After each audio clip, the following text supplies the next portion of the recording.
I'm Brian Goulet of the Goulet Pen Company and Ink Nouveau, and I already did a video to explain to you when you're using a TWSBI VAC 700 or Pilot Custom 823 or some other type of vacuum filling pen, that in order to get proper ink flow from the ink chamber to your nib, you actually need to unscrew the filler cap on your pen and lift up on it a little bit so that that rubber O-ring that blocks the ink chamber will be opened up and allow proper flow. But this can be a little bit annoying depending on your individual writing habits. So I actually discovered a way that makes it so that you can remove that O-ring and you no longer need to unscrew the back of your pen. However, realize that when you're doing this, you are taking apart your pen. You may or may not be doing something that your specific pen manufacturer recommends you do. So you're kind of going rogue a little bit. If you happen to lose any parts of your pen or break anything in the process, you're probably going to be on your own. I doubt that most pen manufacturers would be totally cool with what you're about to do. It's not an overly complicated process. I honestly have a hard time believing that you would cause any damage to your pen by doing this. However, if you do happen to do that, I don't want you to come after me.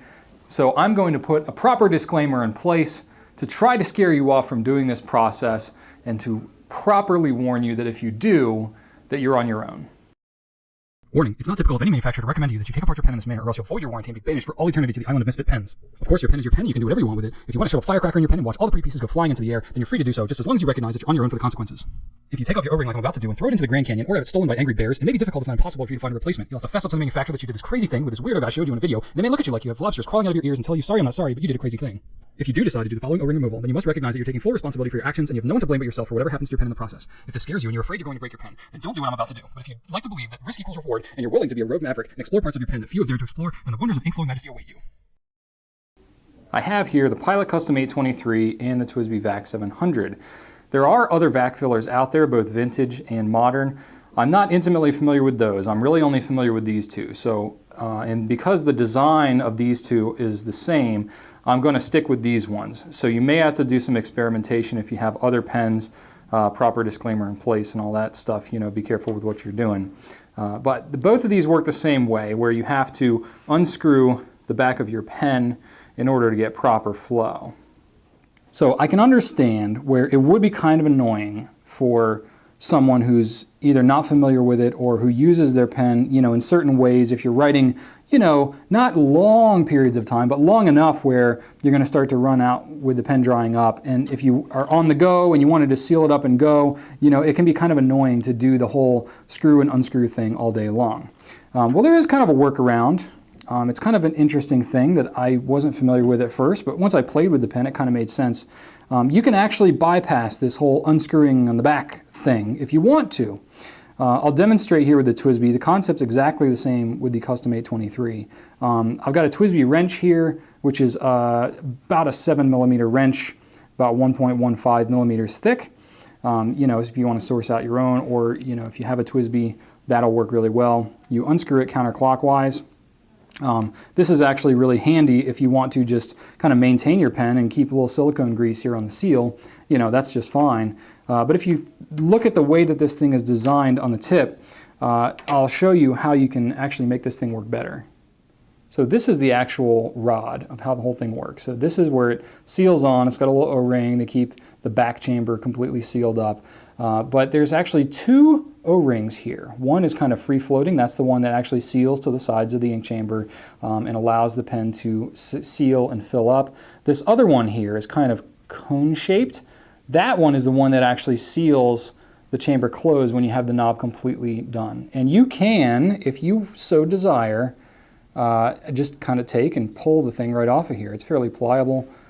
It just comes right off. There you go. It's not a conventional O-ring, so you definitely want to make sure you don't lose this thing if you ever want to put it back. But pulling that thing off will then make it so that you no longer need to undo the piston on the back. Sorry, not the piston. Undo the knob on the back. You know, then you can just replace the thing into your pen,